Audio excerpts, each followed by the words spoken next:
창세기 3장 9절부터 24절 말씀입니다. 창세기 3장 9절부터 24절 말씀 제가 여러분들을 위해서 읽어드리도록 하겠습니다. 하나님의 말씀을 들으십시오. 여호와 하나님이 아담을 부르시며 그에게 이르시되 네가 어디 있느냐? 이르되 내가 동산에서 하나님의 소리를 듣고 내가 벗었으므로 두려워하여 숨었나이다. 이르시되 누가 너의 벗었음을 내게 알렸느냐? 내가 네게 먹지 말라 명한 그 나무 열매를 네가 먹었느냐? 아담이 이르되 하나님이 주셔서 나와 함께 있게 한 여자 그가 그 나무 열매를 내게 주므로 내가 먹었나이다. 여호와 하나님이 여자에게 이르시되 네가 어찌하여 이렇게 하였느냐? 여자가 이르되 뱀이 나를 꿰므로 내가 먹었나이다. 여호와 하나님이 뱀에게 이르시되 네가 이렇게 하였으니 네가 모든 가축과 들의 모든 짐승보다 더욱 저주를 받아 배로 다니고 살아있는 동안 흙을 먹을지니라. 내가 너로 여자와 원수가 되게 하고 네 후손도 여자의 후손과 원수가 되게 하리니 여자의 후손은 내 머리를 상하게 할 것이요 너는 그의 발꿈치를 상하게 할 것이니라 하시고 또 여자에게 이르시되 내가 네게 임신하는 고통을 크게 더하리니 네가 수고하고 자식을 낳을 것이며 너는 남편을 원하고 남편은 너를 다스릴 것이니라 하시고 아담에게 이르시되 네가 내 아내의 말을 듣고 내가 네게 먹지 말라 한 나무의 열매를 먹었은즉 땅은 너로 말미암아 저주를 받고 너는 내 평생에 수고하여야 그 소산을 먹으리라. 땅이 내게 가시덤불과 엉겅퀴를 낼 것이라. 내가 먹을 것은 밭의 채소인즉 네가 흙으로 돌아갈 때까지 얼굴에 땀을 흘려야 먹을 것을 먹으리니 네가 그것에서 취함을 입었음이라. 너는 흙이니 흙으로 돌아갈 것이니라 하시니라. 아담이 그의 아내의 이름을 하와라 불렀으니 이는 모든 산자의 어머니가 되미로라. 여호와 하나님이 아담과 그의 아내를 위하여 가죽옷을 지어 입히시니라. 여호와 하나님이 이르시되 보라 이 사람이 선악을 하는 일에 우리 중 하나같이 되었으니 그가 그의 손을 들어 생명나무 열매를 따먹고 영생할까 하노라 하시고 여호와 하나님이 에덴 동산에서 그를 내보내어 그의 근원이 된 땅을 갈게 하시니라. 이같이 하나님이 그 사람을 쫓아내시고 에덴 동산 동쪽의 그룹들과 두루 도는 불칼을 두어 생명나무의 길을 지키게 하시니라. 아멘. 네, 우리는 이제 5주짜리 미니 시리즈를 듣고 있고요. 오늘은 그 마지막입니다. 창조와 타락이라는 주제로요. 그러니까 우리가 어디로부터 왔으며 어디로 가는지 그리고 우리가 지금 어디에 있는지를 생각해 보고 있습니다. 무엇보다 내가 누구이며 내가 어떻게 살아야 하는지를 이 시리즈 전체를 통해서 우리가 생각해 보고 있습니다. 지난 5주 동안 이제 한 설교라도 빠지신 분들이 계시다면은 부탁드리건데 좀 꼭 들어주셨으면 좋겠습니다. 그러니까 사실 저는 한 번에 설교를 하고 싶은 거를 5번에 나누어서 한 셈입니다. 그러니까 연작이기 때문에 여러분들이 좀 들어보시고 다시 한번 여러분들의 삶에 대해서 한번 생각해보는 시간을 가지시면 좋을 것 같습니다. 오늘은 그 전체 총정리라고 볼 수 있을 것 같습니다.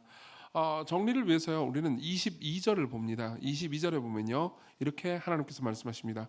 여호와 하나님이 이르시되 보라 이 사람이 선악을 하는 일에 우리 중 하나같이 되었으니 그가 그의 손을 들어 생명나무 열매도 따먹고 영생할까 하노라 하시고 저는 이 3장의 내용을 아주 치밀하게 설교하고 싶은데요. 그러니까 절마다 그렇게 다 할 수가 없음을 좀 이해해 주셨으면 좋겠습니다. 언젠가 그럴 기회가 있을 거라고 생각합니다.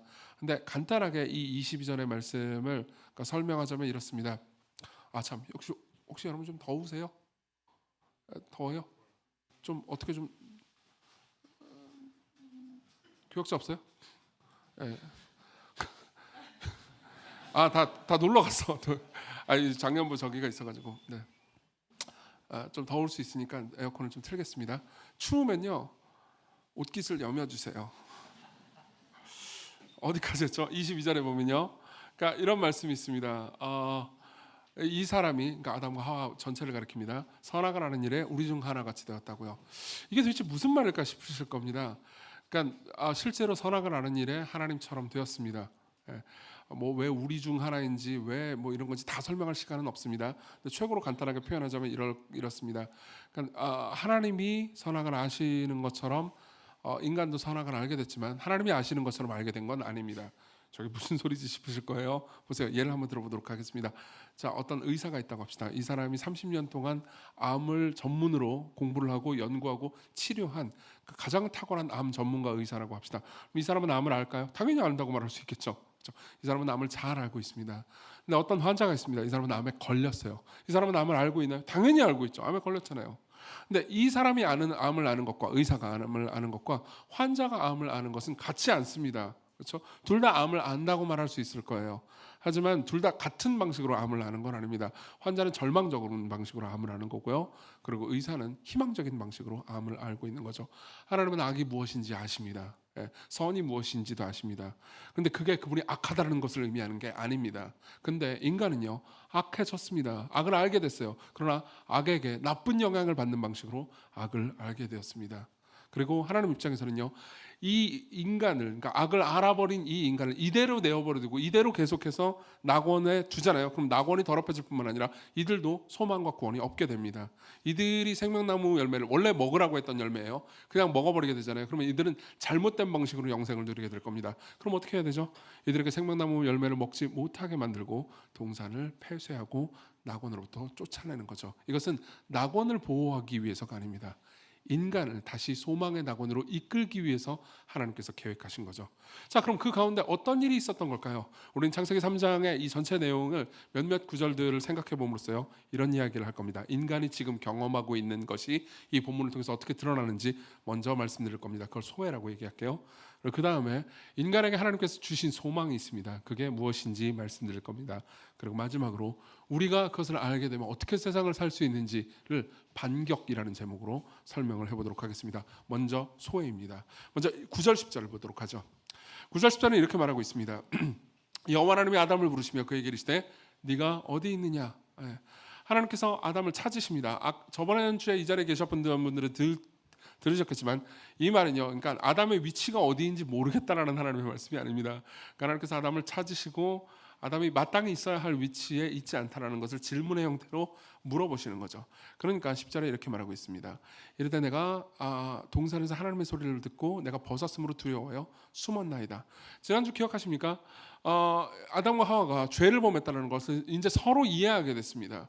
이해하고 아주 심하게 부끄러워졌습니다. 서로가 서로에게. 그리고 둘 다 하나님을 볼 때 대단히 부끄러워졌죠. 이것을 이런 식으로 표현해 볼 수 있을 것 같습니다. 예를 한번 들어보죠. 이번 주간에 제가 들었던 어떤 청년의 이야기입니다. 이 청년이 이제 회사에 가야 되는데 약간 늦었나 봐요. 그냥 간당간당 했나 봐요. 근데 운전해서 회사를 가고 있었대요. 그래서 막 운전해서 가는데 보통 그렇게 되면 약간 과속을 하게 되지 않습니까? 그래서 막 미친 듯이 가고 있었대요. 근데 갑자기 어떤 차가 끼어들었답니다. 근데 솔직히 말하면 그 차가 그러니까 막 갑자기 위험하게 끼어든 건 아니었어요. 깜빡이 다 켜고 그러니까 적절히 들어올 때 들어온 거죠. 근데 본인이 빨리 달리고 있었던 거예요. 그런 경우 있잖아요. 그러니까 갑자기 화가 나더래요. 나 빨리 가야 되는데. 그래서 그냥 적당히 끼어들었는데도 불구하고 막 엄청 빵빵거리면서 막 화를 내고 막 중지를 들까 말까 하다가 그것까지는 안 들고 하여튼 막 화를 냈대요. 근데 문제는 뭐냐면 이 차가 계속 나랑 같은 길을 가더래요. 그래서 그때까지는 그 생각을 못했어요. 근데 내가 가는 회사의 주차장으로 들어가는 거예요. 그러고 나도 지금 늦었으니까 거기 안 들어갈 수가 없잖아요. 같이 들어갔답니다. 근데 사장님이었던 거예요. 네. 사장님 차가 생각보다 안 좋았대요. 네. 그리고 둘 다 내린 거죠. 자, 그때 어떤 마음이 들겠습니까? 두 가지 마음이 들 겁니다. 그 청년이 저한테 두 가지 물론 너그럽게 용서해 주셨대요. 근데 두 가지 마음이 동시에 들었답니다. 하나는 심한 부끄러움이죠. 그렇죠? 엄청나게 부끄러울 겁니다. 또 하나는요, 갑자기 모든 것을 탓하기 시작하더래요. 예. 왜 날씨가 오늘은 이래가지고, 왜 오늘 차가 문제가 있어가지고, 왜 갑자기 중간에 어떤 뭐가 막혀가지고, 왜 어젯밤에 그 녀석은 나한테 전화를 해가지고 내가 빨리 잠을 못 자게 만들고, 모든 것이 탓하게 되는 거죠. 자, 아담한테도 똑같은 일이 일어났습니다. 엄청나게 부끄러워졌어요. 그리고 하나님께서 오셔서 아담한테 물으십니다. 11절에 보면요, 누가 너의 버섯음을 내게 알렸느냐? 내가 내게 먹지 말라 명한 그 나무 열매를 내가 먹었느냐? 그러니까 아담이 어떻게 하죠? 12절을 같이 한번 읽어보겠습니다. 시작. 아담이 이르되 하나님이 주셔서 나와 함께 있게 하신 여자 그가 그 나무 열매를 내게 주므로 내가 먹었나이다. 자, 여기서 제일 강조되어야 하는 말이 뭐죠? 아담이 이르시되 하나님이 주셔서 나와 함께 있게 한 여자 그녀가 먹게 했어요. 자, 지난주 이 자리에 계셨던 분들은 기억하실 겁니다. 하와가 뱀이랑 대화를 나눌 때 아담은 옆자리에 있었다고요. 그냥 침묵하고 있었을 뿐이죠. 그렇죠? 아담은 마땅히 대항했었어야 했습니다. 근데 그렇게 하지 않았어요. 근데 지금 이제 와가지고 아담은 여자를 탓하고 있습니다. 저 여자가 줬어요. 그렇죠? 근데 그 저 여자가 줬다라는 말 앞에 뭐가 있죠? 하나님이 내게 주셔서라는 말이 있습니다. 이것은 사실 하나님을 탓하는 거였어요. 그러니까 사실 이렇게 말하는 거죠. 하나님 왜 저딴 여자를 내게 주셨습니까? 그러니까 내가 범죄한 거잖아요. 물론 내가 잘못한 것은 사실이지만 여기엔 하나님의 책임도 있습니다. 보세요. 부끄럽습니다. 부끄러우면 어떻게 되죠? 탓하게 되죠. 여자는 안 그럴까요? 그 다음 절을 보면요, 이런 말씀이 있습니다. 13절, 여호와 하나님이 여자에게 이르시되 네가 어찌하여 이렇게 하였느냐? 그러니까 여자가 이르되 뱀이 나를 꿰므로 내가 먹었나이다. 이번에는 뱀 탓을 하죠. 뱀을 누가 만들었죠? 하나님 만드셨습니다. 그러니까 역시 사실 소극적이긴 하지만 하나님 탓을 하고 있는 셈이죠. 자, 이게 인간이 삶에서 계속해서 겪고 있는 소외의 문제입니다. 여러분들은 그러니까 모두가 이런 측면을 가지고 있습니다. 제가 여러분들의 마음속 깊은 곳에 모든 걸 다 알잖아요. 그럼 여러분들은 심히 부끄러울 겁니다. 맞죠? 저는 여러분들에게 주로 좋은 말을 합니다. 저한테 와가지고 저랑 가까이 있으면서 나쁜 말 들은 적 거의 없잖아요. 자, 거의라는 단어를 붙이긴 했어요. 근데 어쨌든 없죠. 늘 좋은 말 합니다. 근데 솔직히 말하면 여러분들이 제 마음속에 있는 모든 생각들, 제가 평상시에 하는 모든 말을 다 알게 된다면요, 저는 되게 부끄러울 겁니다. 우리는 모두 서로가 자기 자신을 다 발가벗기기에는 굉장히 부끄러운 존재예요. 그럼 어떻게 하죠? 우리는 나름의 방식으로 자기 자신을 가립니다. 그게 무화과나무 잎이에요. 아담과 하와가 처음 보자마자 무화과나무 잎의 가장 큰 특징이 뭡니까? 주석사를 보면서 저는 되게 많은 상상을 했습니다. 이게 어떤 방식이었을까? 엮은 치마였을까? 비키니 스타일이었을까? 그런 거는 말해주지 않아요. 우린 모릅니다. 하지만 확실한 건 이겁니다. 그게 몸을 가리기에는 부족했다는 거죠. 심히 부족했습니다. 여러분, 지금 현대에도 똑같이 벌어지는 일입니다. 여러분들은 나름의 방식으로 무화과나무 잎을 만듭니다. 제일 많이 사람들이 선택하는 방법은 선행입니다. 좋은 행동을 하는 거예요. 착한 행동을 하는 겁니다. 그럼 사람들이 좋아해 주잖아요. 그렇지만 우리는 여전히 착한 행동 이면에 우리의 잘못된 생각이나 마음이 들킬까 봐 두려워하는 마음이 있습니다. 또 하나가 뭐죠? 지식입니다. 아는 걸 계속해서 말하는 거예요. 예전에 제가 설교 때 이 얘기를 했기 때문에 여러분들 기억하시는 분들이 있을 겁니다. 저는 그러니까 설교 때 지식들을 되게 많이 가져오는 편입니다. 그렇죠? 그리고 그 이면에 그러니까 솔직하게 저 스스로도 제가 막 지식들을 막 말할 때 내가 모르는 거를 사람들에게 들킬까 봐 무서워하는 마음이 있다고 했던 거 기억하십니까? 여전히 그 마음이 있습니다. 여러분들이 저한테 와가지고 성경을 목사니까 성경을 물어보면 다 대답해 줄 수 있을 것 같잖아요. 여러분들이 성경을 읽다가 궁금한 걸 물어보면 제가 다 대답해 줄 수 있을까요? 제가 1부 예배 때 이 질문을 던졌거든요. 그러니까 제 아내가 저기서 보더니 격하게 고개를 흔들더라고요. 항상 아내가 물어보면 제가 나도 몰라, 나 주석 찾아봐야 돼. 그럼 지금 찾아봐. 귀찮아. 이러고 있거든요. 저도 모릅니다. 근데 모르는데 그래도 이것저것을 알고 있다는 식으로 가리는 거죠. 예전에 제가 인스타그램 얘기를 했던 거 혹시 기억하십니까? 인스타그램도요, 현대의 무화과나무 잎인 것 같습니다. 여러분 인스타그램을 보십시오. 거기에 보면요, 불행한 사람은 아무도 없습니다. 모두가 행복해요. 모두가 좋은 음식을 먹습니다. 모두가 좋은 풍경을 봅니다. 좋은 데를 가서 좋은 것을 보고 좋은 것을 먹고 행복하게 하하호호 웃으면서 여러분들은 인생 네컷을 올립니다. 그렇죠? 인생 네컷을 보세요. 거기에 불행한 사람이 있나요? 한 명밖에 없습니다. 저요. 저는 사진 찍는 게 너무 싫어요. 근데 청년들이 목사님 인생 네컷 찍어요. 그러면서 머리채를 자꾸 끌고 갑니다. 그러면서 뭐 이상한 모자를 계속 씌워요. 으악 그러면서 자 찍어요. 웃으세요. 웃음이 안 나온다고요. 그럼 모두가 즐거워하죠. 자 보세요. 여러분들이 인스타를 보잖아요. 그러면 사람들은요, 사실상 무화과나무 잎으로 자기를 가리는 것 같습니다. 여러분들이 늘 그렇게 행복하고 늘 맛있는 걸 먹고 늘 좋은 것을 보나요? 그렇지 않습니다. 인스타를 보면은 늘 행복하고 늘 좋은 것을 먹고 늘 기쁜 사람들밖에 없어 보이는 것처럼 보입니다. 불행한 사람은요, 그것을 보고 있는 나밖에 없죠. 자, 이것은 신종 무화과나무 잎입니다. 우리는 그 모든 것을 다양한 방식으로 합니다. 어떤 사람들은 신분으로 하죠. 어떤 사람들은 학벌로 합니다. 나는 이런 대학을 나왔습니다. 혹은 여러분들은 나는 이런 직장을 다닙니다. 이게 나의 이름입니다. 나의 무화과나무 잎이죠. 그렇죠? 당장은 자랑스럽습니다. 그 말을 하자마자 사람들이 오 이렇게 대답해 주니까요. 하지만 생각해 보십시오. 여러분들이 그 모든 것을 잃어버릴 때 여러분들은 어떤 기분이 될까요? 여러분들이 직장에 잘릴 때, 혹은 여러분들이 좋은 학벌을 가져가지고 막 기쁩니다. 생각해보세요. 우리나라에서 20살이 됐는데 좋은 학벌을 가졌다는 것은 그 이후의 인생이 다 성공할 것 같은 착각에 빠지게 만든다고요. 그건 굉장히 생각해보면 되게 가혹해요. 20살짜리가 뭘 압니까? 죄송해요, 20살짜리. 20살짜리가 인생에 대해서 어떻게 그걸 다 알겠습니까? 근데 그때 내가 좋은 대학에 들어갔어. 그래서 내가 모든 것을 가진 것 같을 때 그 이후에 그 대학에 걸맞는 직장을 내가 가지지 못하잖아요. 그럼 그 사람은요 계속해서 무화과나 잎을 잃어버린 것 같은 느낌을 가지게 되죠. 그럼 어떻게 됩니까? 그 다음에 뭘 하죠? 탓하기 시작합니다. 내가 학교를 여기까지 왔지만 그 이후에 직장을 취직하지 못한 이유는 뭐 때문이야? 나 학교는 좋은 데를 왔는데 괜히 시광교회를 만나가지고 시광교회에서 정신 못 차리고 계속 놀다가 토익 공부를 못 해가지고 내가 직장에 들어가지 못한 거야. 혹은 우리 가족 때문이야. 우리 가족이 나를 서포트해주지 못했어. 혹은 그때 만났던 내 친구 때문이야. 그때 만났던 그 교수님 때문이야. 자, 우리는 계속해서 탓합니다. 그 결과는 뭐죠? 서로를 소외시키는 거죠. 하나님께서 우리를 관계로 만드셨습니다. 2주 전 설교 기억나시나요? 하나님께서는 우리 모두를 서로 사랑하면서 교통하도록 지으셨습니다. 그러나 우리는 서로를 밀어냅니다.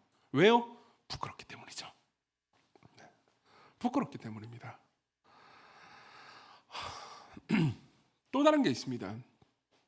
관계에서의 소외뿐만 아니라 일에서도 절망을 느끼게 됩니다. 여러분 17절부터 19절을 보겠습니다. 제가 읽어드리죠. 아담에게 이르시되 내가 네 아내의 말을 듣고 내게 먹지 말라 한 나무의 열매를 먹었은즉 땅은 너로 말미암아 저주를 받고 너는 네 평생에 수고하여야 그 소산을 먹으리라. 땅이 내게 가시덤불과 엉겅퀴를 낼 것이라. 내가 먹을 것은 밭의 채소인즉 네가 흙으로 돌아갈 때까지 얼굴에 땀을 흘려야 먹을 것을 먹으리니 네가 그것에서 취함을 입었음이라. 너는 흙이니 흙으로 돌아갈 것이니라 하시니라. 자 보세요. 어떤 일이 일어났습니까? 여기 보면요. 그러니까 되게 끔찍한 일이 일어납니다. 인간이 죄를 짓잖아요. 그러니까 땅이 저주를 받습니다. 우리는 물어봅니다. 아니 인간이 죄를 졌는데 왜 땅이 저주를 받죠? 왜 거시던 불과 엉겅퀴가 나죠? 이런 질문을 하는 사람들은요. 약 100년에서 200년 사이의 사람밖에 없습니다. 그것도 서구 문화 혹은 개인주의 문화에 영향을 받은 사람들밖에 없어요. 지금도 중동이나 어떤 집단주의 사회에 사는 사람들이라든가 혹은 과거의 사람들은 이런 질문을 하지 않습니다. 왜 아담이 저지른 죄를 우리가 영향을 받죠? 이런 질문을 과거의 사람들은 거의 하지 않았다고요. 왜 그럴까요? 모든 사람들이 연결되어 있다는 것을 자연스럽게 받아들였기 때문입니다. 물론 성경은 연좌제를 얘기하는 게 아닙니다. 오히려 이런 걸 얘기하는 거죠. 우리는 다 연결되어 있습니다. 한 사람이 어떤 문제가 벌어지면 그 모든 것의 피해를 공동체라면 같이 겪을 수밖에 없습니다. 여러분 보십시오. 어떤 한 가족 가운데 어떤 한 사람이 범죄를 저질렀다고 합시다. 살인을 했다고 해보세요. 그럼 그 사람이 감옥에 간 걸로 모든 게 끝나나요? 나머지 가족은 평안한가요? 아니요, 그렇지 않을 겁니다. 그 사람이 만약 가장이라면요, 나머지 사람들은 경제적으로 고통을 겪을 겁니다. 그리고 사회적 비난에 시달리게 될 겁니다. 맞죠? 우리 모두는 연결돼 있어요. 하나님께서 이 세상 전체를 연결시키고서 만드셨기 때문이죠. 그것은 각 인간뿐만이 아닙니다. 우리 모두가 연결돼 있을 뿐만 아니라 우리가 지구와 연결돼 있습니다. 왜 여러분들이 이번 여름에 그토록 더웠던 거죠? 왜 우리는 이번 겨울에 엄청나게 추울 겁니다. 아마 왜 추울까요? 왜 지구온난화 이 기후 위기가 있는 걸까요? 인간이 땅을 망쳐버렸기 때문입니다. 이미 땅은 저주를 받았습니다.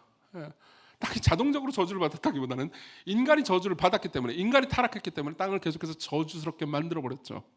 그죠? 자, 그리고 무시무시한 일이 일어나죠. 우리가 일을 했는데도 불구하고 열매 맺지 못하는 일이 일어납니다. 그리고 우리가 일을 하지 않으면 먹고 살 수 없게 됐죠. 여러분들 모두 그렇잖아요. 과거에는 그렇지 않았습니다. 그러니까 타락 이전에 아담은요, 동산에 있는 나무의 열매를 얼마든지 먹을 수 있었고, 그들이 무슨 많은 걸 쌓아놨기 때문에, 동산의 과일들이 엄청났기 때문에 죽을 때까지 내가 먹을, 자손 3대가 먹을 과일이 엄청나다 이렇게 생각했기 때문이 아니에요. 그냥 나무들이 있었고요. 그들은 확실히 믿고 있었습니다. 하나님께서 이 모든 것을 돌보고 계시다는 것을. 내가 과일을 막 따먹어도 결국 과일은 또 날 거라는 걸, 하나님께서 또 나게 하실 거라는 것을 알고 있었어요. 다시 말하면 그들이 안심을 누릴 수 있었던 이유는 그들이 압구정에 빌딩을 하나 가지고 있었기 때문이 아니라는 겁니다. 그냥 동산이 있었고요. 하나님께서 그 모든 것을 돌보고 있다는 걸 확실히 알고 있었습니다. 그리고 먹을 것 때문에 걱정이 없었죠. 그러나 타락하고 인간은요, 탐욕스럽게 서로의 것을 뺏기 시작했습니다. 여러분 3주 전에 이 자리에 계셨던 분들이라면요, 우리가 일을 위해 지음받았다는 것을 기억하실 겁니다. 일이라는 게 뭐죠? 모양이 없고 빈 것에 모양을 내고 채우는 일이 있습니다. 자, 근데 여러분들은 모양이 없고 빈 곳에 모양을 내고 채우는 일을 합니다. 지속적으로 해요. 근데 어떤 일이 일어나죠? 여러분들은 프로젝트에 실패합니다. 여러분들은 사람을 섬기는데 사람이 여러분들을 떠납니다. 여러분들은 무언가를 했는데 돈을 벌지 못합니다. 그리고 여러분들은요, 절망에 빠지죠. 이게 일이 여러분들에게 주는 절망입니다. 이걸 바꿔서 이런 식으로 표현해 보도록 하겠습니다. 에르마 본백이라는, 그러니까 우리나라 말로는 이제 에마 본베크라고 번역됐는데, 이런 여성 칼럼니스트가 있습니다. 이분이 직업은 주부예요. 집에서 이제 가정을 돌보는 분입니다. 근데 글을 굉장히 잘 써요. 그래서 뉴욕 타임즈나 여러 그 저널에 칼럼을 기고했죠. 그게 이제 우리나라 말로 번역이 돼가지고 나왔습니다. 제목이 가족에 미쳐라라는 제목으로 나왔어요. 가족 얘기 그렇게 많지는 않은데 어쨌든 제목이 이렇게 나왔습니다. 근데 거기 보면요, 그러니까 주부로서 자신의 삶에 대해서 이렇게 그러니까 자조적 혹은 반성적으로 평가하는 문장이 나옵니다. 잘 들어보십시오. 제 삶은 먼지로 지배당하고 있어요. 먼지 때문에 지배당하고 있다는 거예요. 집안 곳곳에 먼지가 있죠. 화장실에도 먼지가 있고 부엌의 접시에도 먼지가 있고 바닥 카펫에도 먼지가 있어요. 그래서 저는 먼지를 털어내고 깨끗하게 하려고 노력하지만 집의 다른 쪽 끝에 도착하면 집의 첫 번째 끝은 다시 더러워져 있습니다. 끝이 없죠. 여기까지 듣고 나서 여러분들이 뭐야 이 사람 결벽증인가? 라고 생각한다면 여러분들은 자녀를 키워본 적이 없는 겁니다. 자녀를 키우잖아요. 그러면은 다시 더러워져 있어요. 결국 저는 먼지와 싸우고 또 싸우고 평생 싸워서 얻을 것이 무엇일까요? 1.5m 깊이의 먼지 더미에 묻히는 것뿐입니다. 그렇죠? 죽습니다. 이런 식으로 표현하는 거예요. 나는 평생 먼지와 싸웠지만 결국 먼지 더미에 묻힐 거라고요. 이걸 그러니까 은유적으로 한번 생각해 보십시오. 우리 모두의 일이기도 합니다. 우리는 무언가를 합니다. 여러분들이 내가 사회 정의를 위해서 뭔가를 해야 되겠어라고 마음을 먹습니다. 그런 사람들도 있겠죠. 좋은 일입니다. 근데 계속해서 노력합니다. 그럼 사회가 정의로워지나요? 아니요, 그렇지 않습니다. 여러분들은 사회를 정의롭게 하려고 모인 사람들 안에도 불의가 있다는 것을 봅니다. 여러분들은 돈을 많이 벌기 위해서 어떤 직업을 선택했습니다. 어떤 방식을 선택했습니다. 근데 돈을 좀 버는 것처럼 보입니다. 근데 내가 열심히 노력한 것보다 훨씬 더 노력하지 않은 사람이 훨씬 더 많이 버는 것을 보기도 하고요. 그리고 여러분들의 희생과 노력이 아무 소용도 없는 것처럼 거품처럼 사라져 버리는 것처럼 여러분들은 돈을 잃기도 합니다. 3년 전에 카카오 주식을 샀던 사람들은 오를 거라고 생각하고 산 거예요. 카카오 주식 있는 분들 제가 너무 놀렸나요? 보세요. 다들 무언가를 하려고 합니다. 그리고 그 끝이 흙이라는 것을 보죠. 너는 흙이니 흙으로 돌아갈 것이니라. 이게 일에서 만나는 저주죠. 이게 여러분들의 일상입니다. 그리고 이 두 개가 계속해서 반복됩니다. 소외와 일에서의 절망. 그것을 요약하면 뭐죠? 여러분들의 지난 일주일 아닙니까? 여러분들의 지난 일주일은요, 다람쥐 쳇바퀴 돌아가는 것처럼 뻔한 일상으로 채워지지 않았습니까? 이게 저주입니다. 이게 저주의 결과죠. 자, 그럼 두 번째로 넘어가죠. 우리는 어떻게 소망을 찾을 수 있습니까? 소망을요, 저는 이제 하나님께서 그들에게 말씀해 주신 내용을 이렇게 세 가지 단락으로 한번 분석해 보겠습니다. 첫 번째는 카운셀링이고요, 두 번째로는요 가죽옷이고요, 그리고 세 번째로는요 승리에 대한 약속이죠. 카운셀링, 가죽옷, 승리에 대한 약속입니다. 먼저 카운셀링부터 시작해 보죠. 9절 보겠습니다. 우리 9절을 같이 한번 읽어볼까요? 9절입니다. 시작. 여호와 하나님이 아담을 부르시며 그에게 이르시되 네가 어디 있느냐? 네가 어디 있느냐? 저는 이 말이 꽤나 감동적으로 느껴집니다. 왜냐하면요, 하나님께서 아담과 하와가 타락했을 때, 이 모든 동산이 망쳐졌을 때 그분이 선택할 수 있는 제일 쉬운 방식은 그냥 내어버려 두거나 아니면 전부 다 멸망시키는 거였습니다. 멸망시키면 되잖아요. 그렇죠? 이들이 내가 만든 세상을 다 더럽혔습니다. 그러면 지구야 없어져라. 그분이 한 말씀만 하시면 끝나버릴 겁니다. 근데 하나님께서는요, 동산으로 들어오십니다. 그리고 질문을 하시죠. 네가 어디 있느냐? 여러분 그걸 알고 계십니까? 그 이후에 11절이나 13절을 보잖아요. 그럼 아담과 하와에게 계속해서 질문을 하십니다. 15절로 가잖아요. 그럼 뱀에게 말을 거시는데 뱀에게는 질문하지 않으세요. 뱀에게는 그냥 선고만 하십니다. 왜냐하면 뱀을 구원하실 생각이 없었기 때문이죠. 자, 그럼 아담과 하와에게, 그리고 처음에 아담을 만났을 때 왜 질문하셨을까요? 답은 간단합니다. 그분은요 지금 상담을 하고 계십니다. 카운셀링을 하고 계세요. 여러분 좋은 상담자의 가장 큰 특징, 조건이 뭔지 아십니까? 질문을 잘 던진다는 겁니다. 좋은 상담자는요, 상대방의 마음 안에 있는 것들을 그 사람이 말로 표현할 수 있도록 끌어내 주어야 합니다. 냅둬도 그냥 자기 표현을 잘 하는 사람도 없진 않아요. 근데 대다수는 모릅니다. 그러면요, 물어보아야 합니다. 물어보고 자기의 생각을 표현할 수 있도록 해줘야죠. 근데 그 가운데 어떤 모순이 발견되잖아요. 그럼 모순을 파악을 해야 됩니다. 아까는 이 사람이 이렇게 말했지만 지금은 이렇게 말하고 있어. 그 모순을 파악하고 그 사람의 마음을 이해해야 되죠. 그리고 좋은 상담사는요 50분 동안 질문하면서 상대방의 말을 듣습니다. 그리고 10분 동안 올바른 길로 인도해 주거나 적절한 조언을 주는 거죠. 이게 좋은 상담자입니다. 그리고 하나님께서 오셨을 때 아담과 하와에게 선고만 내리시는 게 아닙니다. 질문을 하시죠. 그리고 물어보십니다. 너는 어디 있느냐? 이게 무슨 뜻이라고 그랬죠? 못 찾겠다 꾀꼬리? 아니라고 그랬잖아요. 그죠?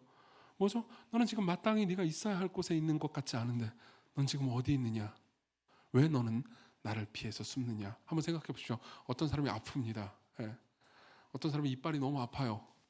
그럼 어디 있어야 되죠? 예, 치과로 가야 됩니다. 그렇죠?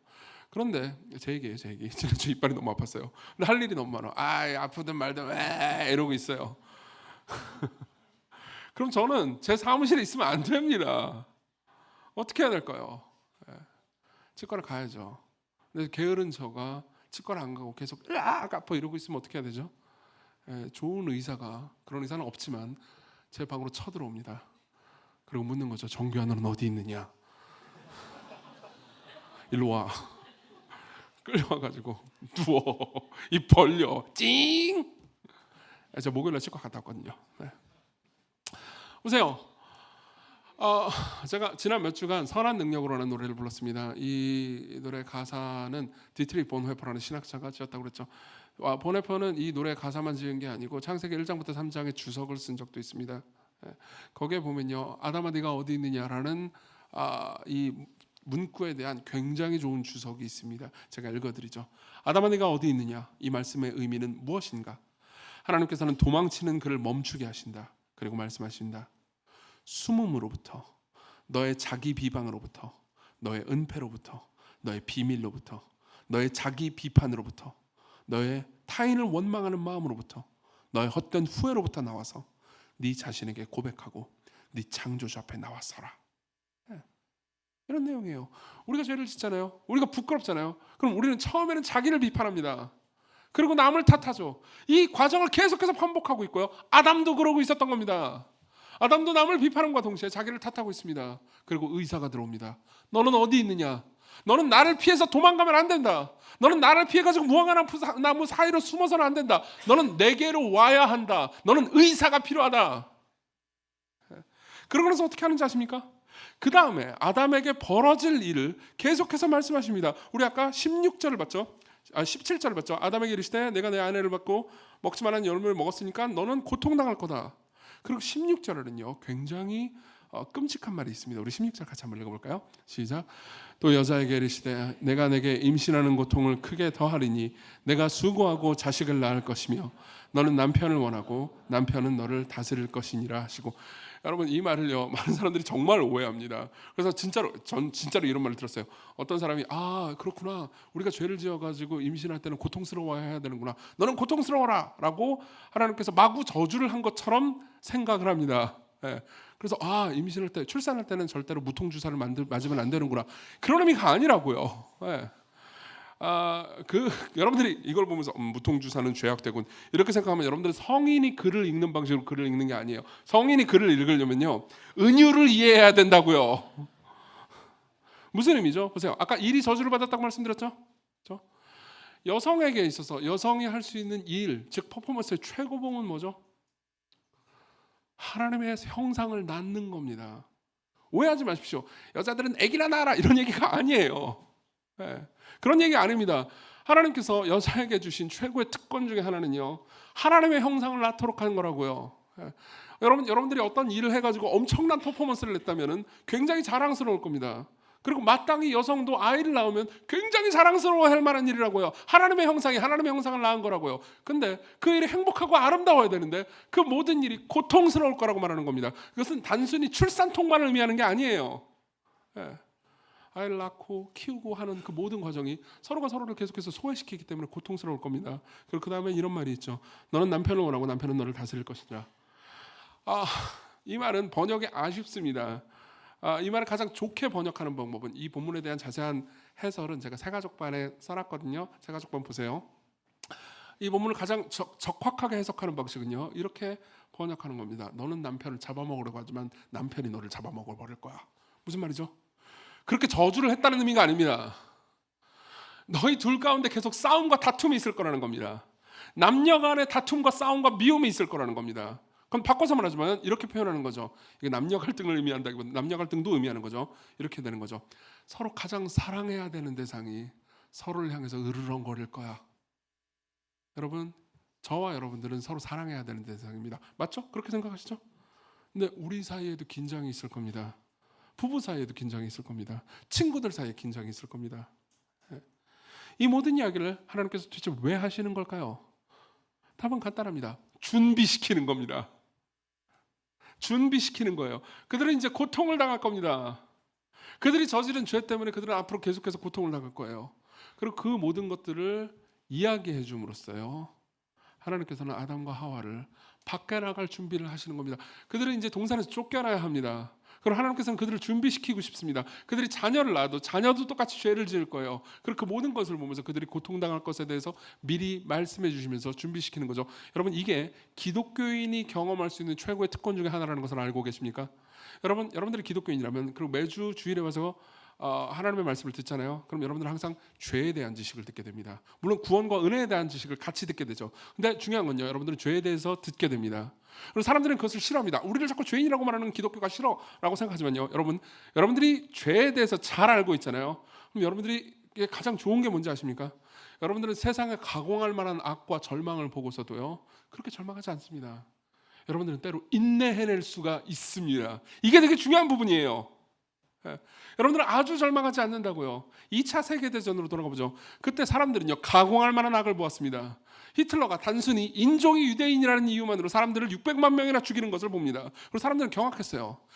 경악하고 절망했던 대부분의 사람들은요, 인생을 낙관적으로 봤던 지식인들이었습니다.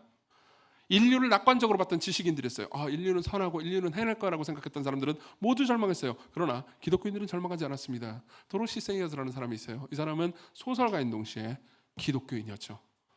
그는 자신이 원죄교리를 믿는 것이 얼마나 큰 희망을 주는지에 대해서 이렇게 이야기를 해줍니다.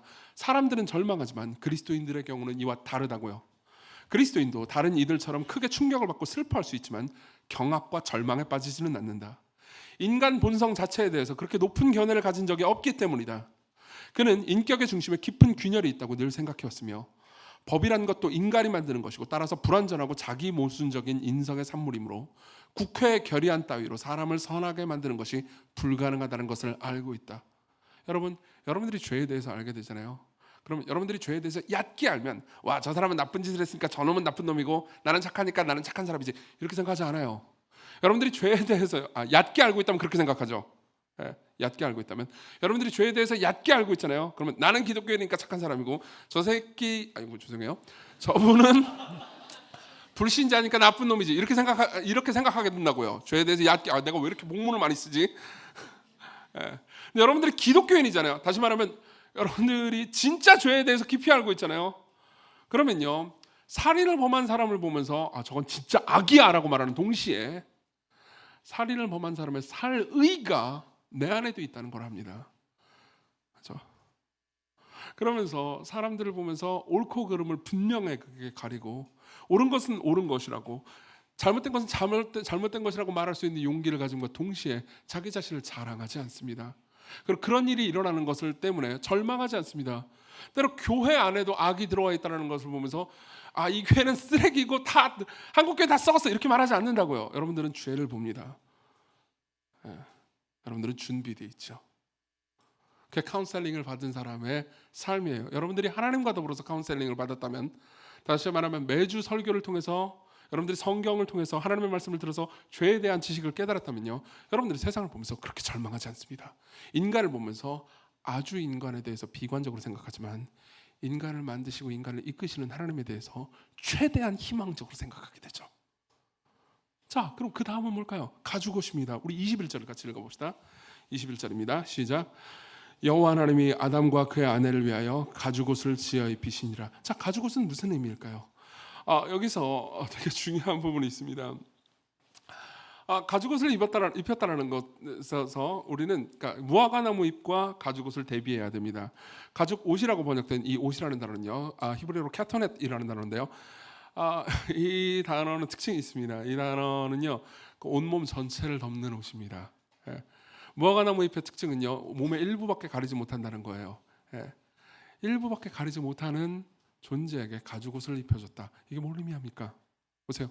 여러분들이 지금 갑자기 난닝구하고 팬티 바람으로 바깥에 나갔다고 합시다. 여기 밑에 도림천 근처로 갔다고 합시다. 그럼 얼마나 춥고 얼마나 부끄럽고 얼마나 괴롭겠습니까? 성경은 이렇게 말하는 겁니다. 모든 인간이 사실 그런 상황에 처해 있다고요. 근데 여기서 보면요, 하나님께서 가죽옷을 만들어서 입혔다고 말하죠. 그렇죠? 여기 입혔다라는 단어의 히브리어 태가요, 그러니까 사역형입니다. 그러니까 하나님께서 옷을 던져주면서 야 알아서 입어가 아니에요. 직접 입혀주신 거예요. 보세요. 여러분들이 춥고 난닝구하고 팬티밖에 없습니다. 그리고 대단히 부끄럽습니다. 근데 누군가가 와서 여러분들에게 바바리 말고 딴 걸로 합시다. 아주 따뜻하고 그리고 멋이 있고 그리고 여러분들을 잘 보호할 수 있는 옷과 여러분들 맨발인데 신발까지 신겨줬다고 합시다. 그러면 여러분들에게는 대단한 안정감이 될 겁니다. 맞죠? 네. 그런 거예요. 하나님께서 이렇게 말씀하시는 겁니다. 너희들은 이제 동산에서 쫓겨난다. 바깥은 엄청나게 추울 거야. 너희들의 삶은 소외와 고통과 미움으로 가득할 거다. 그리고 너희들은 계속해서 부끄럽겠지. 그러나 난 너희들을 그대로 내버려 두지 않을 거야. 난 너희들을 보호할 거다. 그리고 그 징표로 옷을 입혀주겠다. 여러분들이 이때 떠올려야 되는 건 이런 겁니다. 여러분들이 나가면 추울까봐 아빠가 와서 여러분들에게 점퍼를 입혀주면서 지퍼를 올려줄 때 밖엔 추워 단단히 입고 가야지 라고 말하는 사랑스러운 아빠를 생각해야 됩니다. 하나님께서는 그렇게 하셔야 될 의무가 없었어요. 그러나 그렇게 하십니다. 그렇게 하십니다. 여러분 이 이전에 여기서 그분이 입혀주신 옷이 가죽 옷이라는 것을 기억하십시오. 이거는요 정말 많은 신학자들로 하여금 눈물을 쏟게 만든 장면 중에 하나입니다. 가죽 옷이라고요. 동물의 가죽 옷이요. 이걸 만들려면 어떻게 해야 됩니까? 동물 하나가 죽어야 합니다. 그리고 아담과 하와는요 최초로 죽음이라는 것을 귀로 만들었다가 죽음을 봅니다. 하나님께서 어떤 동물을 죽게 하십니다. 끔찍한 피 그리고 비명 그리고 그 모든 것이 자기들의 죄 때문이라는 것을 압니다. 그리고 하나님께서 친히 무두질을 하십니다. 그게 얼마나 걸렸을지 저는 잘 모르겠습니다. 옷을 만드시고 그 솜씨 좋은 장인께서 그 둘만을 위한 옷을 만들어서 입히시죠. 그리고 말씀하십니다. 내가 너희와 함께 할 거다. 너희들은 버림받을 거야. 이 동산은 쫓겨나갈 거다. 이제 잠시 후면 동산에 불칼이 있을 것이다. 불칼이 스스로 돌면서 동산을 막을 거야. 너희들은 바깥으로 나갈 거다. 거기는 심히 춥고 고통스러울 거지만 너희들에게는 옷이 있다. 난 너희들을 돌보고 있다. 이게 가죽옷입니다. 여러분 이 가죽옷을 공부한 모든 학자들은요 여기서 예수 그리스도를 안 발견하기가 힘들었습니다. 보세요. 한 짐승이 그들을 위해서 수치를 당하고 피를 흘리고 죽임을 당합니다. 그들이 따뜻하게 됐고 수치로부터 가르침을 받게 됐어요.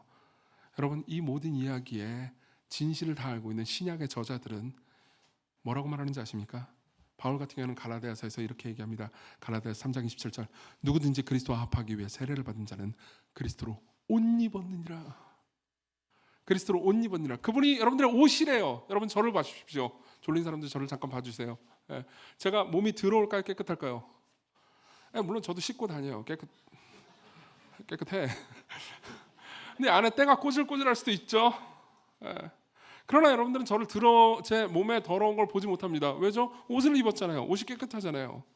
그럼 여러분들은 저 사람을 보고 깨끗하다고 말하죠. 우리 모두는 부끄러운 사람들이지만 하나님께서 우리에게 예수 그리스도라는 옷을 입혀주십니다. 그분이 죽임을 당하셨어요. 마치 우리의 가죽옷처럼요 죽임을 당하셨고 우리의 수치와 부끄러움을 가릴 옷이 되십니다. 여러분들은 그 이전에 학벌이나 혹은 여러분들의 직장이나 여러분들의 선행이나 여러분들의 지식이나 가장 낮게는 인스타그램으로 여러분들의 부끄러움을 가리고 있었어요. 그러나 예수 그리스도께서 여러분들의 의의 옷이 되십니다. 그럼 여러분들은요 자기 자신에 대해서 높게 생각하지도 않고 자기 자신에 대해서 낮게 생각하지도 않습니다. 내 몸이 어떻게 보일까? 이거는요 옷을 안 입은 사람 혹은 난닝과 빤스만 입은 사람의 생각이에요. 여러분들이 난닝과 빤스만 입고 걸어다니잖아요. 그럼 내가 어떻게 보일까? 이 부분이 어떻게 보일까? 여기 흉터가 있는데 이런 생각을 자기 자신에 대한 생각을 계속해서 할 겁니다. 그렇지만 여러분들이 옷을 잘 입고 가면요 어떻게 생각하죠? 자기 자신에 대해서 생각하나요? 빨리 가야지 이 생각밖에 안 한다고요. 맞죠? 맞아요. 그리스도의 의의 옷을 입은 사람. 그러니까 예수 그리스도께서 여러분들을 의롭다 하심 때문에 여러분들이 기뻐하는 사람, 여러분들의 정체성과 자존감을 하나님의 은혜의 선언에 둔 사람들은요, 이제 자기 자신에 대해서 높게 생각하지도 않지만 낮게 생각하지도 않습니다. 자기 자신에 대해서 생각하지 않습니다. 우리는 안전해요. 예. 하나님께서 그러할 만한 장치를 주신 겁니다. 그리고 마지막으로 승리를 약속하시죠. 우리 15절을 같이 봅시다. 15절을 같이 읽겠습니다. 시작. 내가 너로 여자와 원수가 되게 하고 내 후손도 여자의 후손과 원수가 되게 하리니 여자의 후손은 내 머리를 상하게 할 것이요 너는 그의 발꿈치를 상하게 할 것이니라. 자 보세요. 여기에 기쁜 소식이 있습니다. 신학자들은요, 이 15절을 가리켜서 원시 복음이라고 부를 정도입니다. 그러니까 복음의 가장 옛날 버전이라고, 초기 버전이라고요. 그 이후에 성경 전체를 통해서 복음이 훨씬 더 풍성하게 드러나지만 첫 번째 나타난 복음의 버전입니다. 그건 뭐죠? 둘이 싸울 거야라는 겁니다. 예. 뱀의 후손과 여자의 후손이, 그러니까 하나님의 택한 백성들과 그리고 사탄이 싸울 거라는 겁니다. 그게 무슨 말이죠? 자 보세요. 원래 둘은 화평해서는 안 됐습니다. 근데 둘이 짝짝꿍이 됐습니다. 우리는 창세기 3장 초반부를 통해서 그걸 봤죠. 뱀이 의혹을 던졌고 그리고 둘 다 그것에 속아 넘어갔습니다. 소문이 있었고 그리고 거짓말이 있었죠. 거기에 침묵과 동조로 그들은 대응했습니다. 그들이 하나가 됐어요. 그럼 그들을 구해내시려면 하나님께서 어떻게 하셔야 되죠? 그들을 싸우게 하셔야 됩니다. 그리고 결국 그 뱀의 세력을, 뱀이 하는 모든 악을요, 하나님께서 결국 끝내실 거라고 말합니다. 그게 의미하는 말은요, 결국 우리는 자유케 된다는 거죠. 우리는 죄와 교만과 지옥과 고통과 서로를 탓하는 것과 소외로부터 결국 해방될 겁니다. 이게 성경이 약속하는 내용이에요. 그리고 그것을 위해서 여자의 후손이라는 한 단수가 등장합니다. 방금 우리가 봤죠? 여자의 후손은 뱀의 머리를 짓밟을 겁니다. 뱀은 그의 발꿈치를 물을 겁니다. 이게 어떤 그림인지 보이시나요? 예. 뱀은 박살나고 여자의 후손은 그러니까 발꿈치 정도 다친다, 이런 의미일까요? 아니요, 그런 의미가 아니에요. 한번 상상해 보십시오. 뱀이 오고 있습니다. 자, 우리 지금 이 예배당에 뱀이 쓱 왔다고 합시다. 여러분, 뱀이 얼마나 빠른지 아시죠? 예. 슉 들어옵니다. 그 이전엔 뱀이 다리가 있었어요. 이런 식으로 여러분들이 읽게 된다면 아까도 말씀드렸듯이 어른이 읽는 방식으로 못 읽는 거예요. 자 보세요. 뱀은 원래 배로 다니고 있었어요. 그리고 그렇게 배로 다니는 것처럼 비참하게 앞으로를 지낼 거라는 거예요. 뱀이 쓱 하고 옵니다. 독사예요. 그럼 여러분들 모두가 놀랄 겁니다. 자, 그럼 그때 뭘 해야 되나요? 그때 여러분들은 모두가 놀라고 그냥 서로를 탓하고 미워하고 소외시켜야 되나요? 아니요. 누군가가 나와야 됩니다. 그렇죠? 누군가가 나와야 돼요. 그 뱀을 잡기 위해서. 그래서 제가 나갔다고 합시다. 제가 몸이 좀 비록 느리긴 하지만 그래도 뱀을 잡기 위해서 뛰쳐나왔습니다. 그럼 어떻게 해야 되죠? 자, 서 있는 인간과 뱀이 싸우면 어떻게 싸워야 되죠? 밟아야 합니다. 맞죠? 그래서 제가 뱀을 밟았습니다. 목을 밟았어요. 근데 뱀은요, 제 발꿈치를 물었습니다. 그럼 저는 어떻게 되죠? 발꿈치만 다치나요? 아니요, 독이 온몸에 퍼질 거예요. 그럼 전 죽겠죠. 그럼 제가 뱀과 싸워서 뱀을 죽이고 그리고 뱀과 더불어서 저도 죽은 덕분에 어떤 일이 벌어지죠? 여러분들 모두가 살게 되죠. 자, 이게 원래 아담이 했었어야 했던 일입니다. 뱀이 와서 하와에게 묻습니다. 야, 동산 모든 나무 열매를 먹지 말라고 했다며? 이건 일종의 독을 쏘는 것과 같았죠. 소문, 거짓말. 근데 아담이 마땅히 이렇게 얘기했었어야 했습니다. 아담이 뱀과 싸웠어야 했어요. 아니, 그런 일은 없어. 하나님께서 모든 것을 다 먹으라고 했어.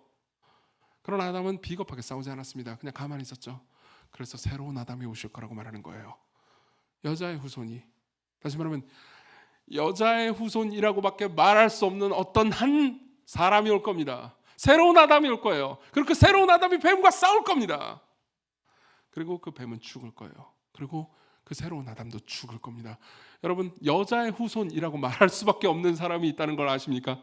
동정녀의 몸에서 탄생하신 분이 있습니다. 여러분, 이 15절을 보면서요, 이 여자의 후손이라는 단어를 보면서요, 예수 그리스도의 죽음과 부활을 안 떠올리는 것이 사실상 불가능할 정도라고요. 자, 그분이 모든 걸 이기십니다. 그리고 결국 이 뱀은요, 계시록에 보잖아요. 그럼 사탄이라는 걸 알게 되죠. 계시록 20장 10절, 용을 잡으니 곧 뱀이요 마귀요 사탄이라 잡아서 1000년 동안 결박하여 또 그들을 미혹하는 마귀가 불과 유황못에 던져지니 거기는 그 짐승과 거짓 선지자도 있어 세세토록 밤낮 괴로움을 받으리라. 결국 하나님께서는 승리하실 겁니다. 예수 그리스도께서는 승리하실 거고 그 가운데 자신의 목숨을 내놓으실 겁니다. 자, 여기까지가 약속이에요. 그럼 그 다음 우리는 어떻게 살아야 됩니까? 여러분들이 이 약속을 믿는다면 어떻게 살아야 됩니까? 여러분 보십시오. 여러분들은 카운셀링을 받습니다. 그건 뭘 의미하죠? 우리가 나 자신이 그리고 이 세상의 죄인이라는 것을 의미하죠. 그걸 안다는 걸 의미합니다. 이걸 모르는 사람은 세상을 보면서 절망할 수밖에 없습니다. 내가 일을 했는데도 불구하고 열매를 맺지 못하는 것에 대해서 분노할 수밖에 없어요. 하지만 여러분들은 세상이 일그러지고 망가지고 문제가 있다는 것을 압니다. 그러나 여러분들은 그것만 아는 게 아닙니다. 여러분들 하나님께서 여러분들을 사랑하시고 마치 추운 데 나가는 가혹한 상황에 있는 아이에게 가죽옷을 입혀주면서 지퍼를 올려주듯 우리를 돌보아 주시고 우리와 함께 하신다는 것을 소망으로 품고 있습니다. 하나님께서 아담과 하와에게 주시고 싶었던 마음이 그거였어요. 내가 너와 함께 한다. 너희들은 궁극적으로 버림받지 않을 거다. 그리고 말씀하십니다. 결국 나는 승리할 거야. 결국 너희들이 한 모든 일은 의미가 있을 것이다. 그럼 여러분들은 어떻게 삶을 살게 될까요? 지금의 상황을 현실적으로 직시하지만 여러분들은 절대로 절망하지 않습니다. 그리고 여러분들은 현실을 바꾸려고 하죠. 바꾸려고 합니다. 여러분들이 만일 범신론자라면요, 암도 신이고 빈민가에서의 고통도 신이고 악도 신이라고밖에 생각할 수밖에 없습니다. 그렇죠? 모든 게 신이에요. 모든 게 하나님입니다. 여러분들 그냥 도덕주의자잖아요. 그럼 저 나쁜 놈들이 있고 저 나쁜 놈들이 세상을 망쳤다고 생각하고 우리같이 착한 사람들끼리 세상을 살면 낙원이 될 거라고 생각할 겁니다. 자, 범신론자는요, 낙원은 없다고 말할 수밖에 없습니다.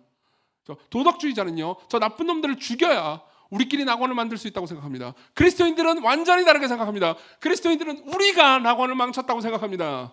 낙원을 망친 이유가 특정한 나쁜 사람이 아니고 우리 안에 있는 죄라고 생각합니다. 그렇기 때문에 누구도 탓하거나 미워하지 않습니다. 내가 무언가 좋은 일을 했다고 해서 자랑하지도 않습니다. 세상이 죄로 물들었다고 해서 절망하지도 않습니다. 아, 모든 게 신이지 이렇게 생각하지도 않아요. 오히려 죄로 물든 세상을 보면서 한편으로는 분노합니다. 그리고 희망을 가집니다. 어떤 희망이요? 하나님께서 이 모든 것을 회복시키시리라는 희망. 그리고 하나님께서 여러분들을 통해서 이 세상 전체를 회복시키는 일을 하실 거라는 것을 믿습니다. 여러분들이 그리스도인이라면요, 여러분들은 이 타락하고 고통스러운 세상에서 구원받을 대상이기도 하지만, 이미 구원을 받고 앞으로 구원받을 대상이기도 하지만, 여러분들은 이 타락한 세상을 구원하기 위한 하나님의 도구이기도 합니다. 그게 무슨 말인지 아십니까? 여러분들이 하는 사랑과 여러분들이 하는 섬김을 하나님께서 사용하셔서 이 세상을 바꾸실 거라는 겁니다. 여러분 3주 전에 이 자리에 계셨다면요, 여러분들 모두가 일을 위해 지음받았다는 것을 기억하실 겁니다. 그렇죠? 네. 그렇지만 그 일 때문에 여러분들은 고통받을 겁니다. 타락했기 때문이죠. 하지만 여러분들은요, 여러분들의 일이 온전해질 거라는 것을 믿습니다. 그렇기 때문에 여러분들은요, 내일도 일할 수 있습니다. 여러분들 모두는요, 관계를 위해 지음받았죠. 그렇지만 우리는 거짓말, 소외, 그리고 기만, 이 모든 것들 때문에 서로를 밀어내고 관계 때문에 고통스러워하기도 합니다. 그렇지만 여러분들은요, 결국 이 모든 관계가 하나님의 은혜 안에서 사랑의 춤으로, 사랑의 축복으로 변할 것을 믿을 수 있습니다. 그렇기 때문에 여러분들은요, 오늘도 인내하면서 사랑하고 섬기며 우정을 맺고 가르칠 수 있습니다. 저도 그래요. 그리고 여러분들은요, 마지막 날 완성될 그 나라와 그리고 최초의 타락, 동산에서 쫓겨난 사이 그 중간을 삶을 살고 있습니다. 자, 그럼 여러분들은 어떻게 살아야 될까요? 자, 기억하십시오. 여러분들이 한 모든 일이요, 하나님에 의해서 인정받을 거라는 걸. 그 실패한 거라 하더라도요. 예를 한번 들어볼까요? 계시록에 보면 이런 말씀이 있습니다. 계시록 14장 13절, 제가 되게 좋아하는 말씀이죠. 들어보세요. 또 내가 들으니 하늘에서 음성이 나서 이르되 기록하라. 지금 이후로 주 안에서 죽는 자들은 복이 있도다. 여러분들이 죽잖아요. 그럼 기쁜 일입니다.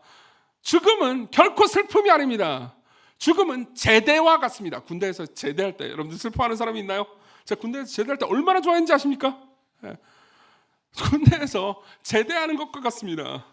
그것은 기쁜 일입니다. 그러니까 성령이 이르시죠. 그러하다 그들이 수고를 그치고 쉬리니, 그 다음 잘 들어보십시오. 그들의 행한 일이 따름이라. 이게 무슨 말인지 아십니까? 여러분들이 이 땅에서 행한 모든 일들 있잖아요. 그 천국에 따라갈 거라는 겁니다. 하나님께서 여러분들을 맞아주실 겁니다. 하나님께서 기쁘다, 내 자녀가 왔구나 그러면서 기뻐 춤을 추실 겁니다. 천국에서도 기뻐할 겁니다. 그 모든 과정 가운데서 여러분들만 오는 게 아니고요, 여러분들이 한 모든 일이 올 거예요. 여러분들이 만들어낸 음악, 몰래 음악 만든 사람 있죠? 아무한테도 알리지 않고 있죠? 여러분들 혼자 흥얼거린 것, 여러분들이 쓴 자소서, 여러분들이 해낸 프로젝트, 여러분들이 실패한 프로젝트, 여러분들이 한 기도, 이정교가 쓴 설교문,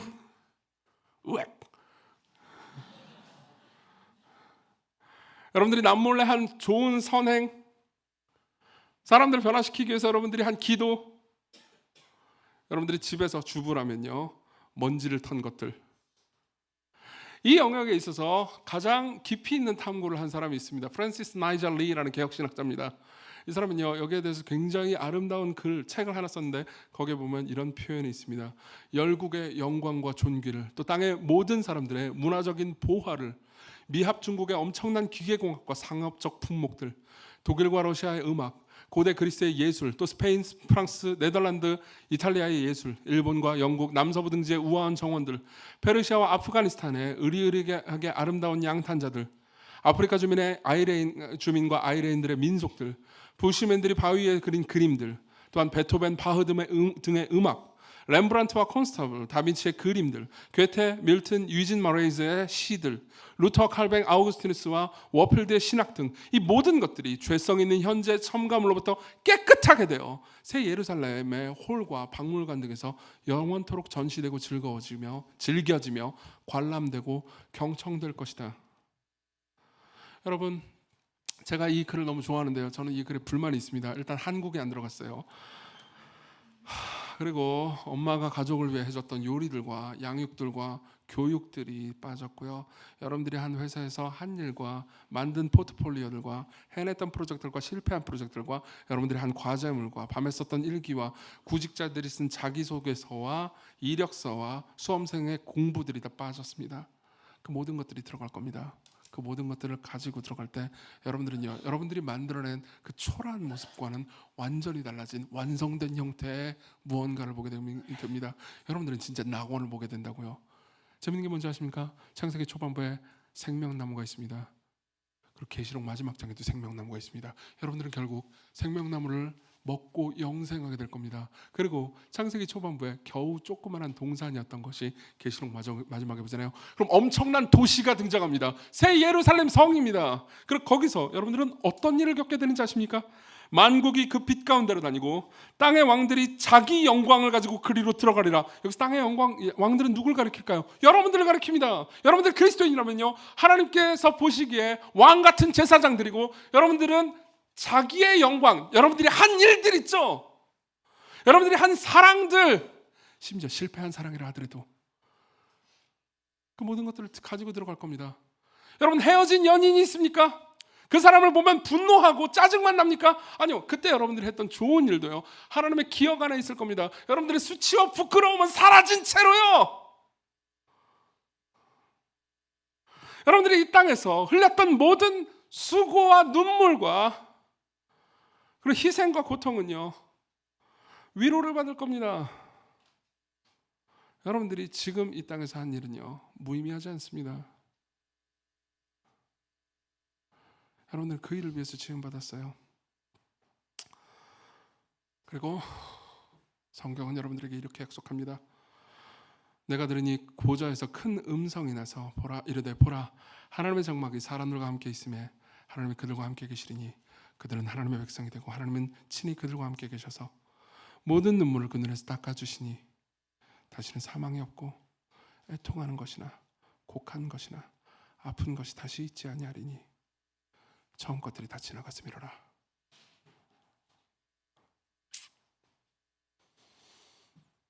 여러분, 저는 목회자입니다. 이 땅에서 사람들을 하나님의 말씀으로 가르치면서 목양하고 좋은 교회를 세우려고 노력하는 사람이죠. 저는 실패할 겁니다. 분명히요. 저는 죄를 볼 겁니다. 그렇지만 절대로 절망하지 않을 겁니다. 저는 때로 사람들과 헤어질 겁니다. 사람들에게 배신을 당하기도 하겠죠. 제가 사람들을 상처 주는 일도 있을 겁니다. 저는 절대로 절망하지 않을 겁니다. 저는 반격할 겁니다. 사람들을 사랑함으로, 사람들을 그래도 다시 섬김으로, 오늘 제게 주어진 일을 그냥 인내하면서 할 수 있는 만큼 열심히 함으로 반격할 겁니다. 여러분들도 똑같은 방식으로 반격할 수 있습니다. 어제 일을 망쳤습니까? 오늘 하십시오. 여러분들이 과거에 실패했습니까? 다시 하십시오. 하나님께서 여러분들과 함께 하신다는 것을 기억하십시오. 그렇게 모든 것 가운데서 여러분들의 눈물을 닦아주실 하나님을 바라보십시오. 이걸 위러브 버전으로 바꿔볼까요? 그때 우리는 주 얼굴을 보리니 우리 눈에 맺힌 눈물 그가 닦아주시리. 함께 찬양합시다.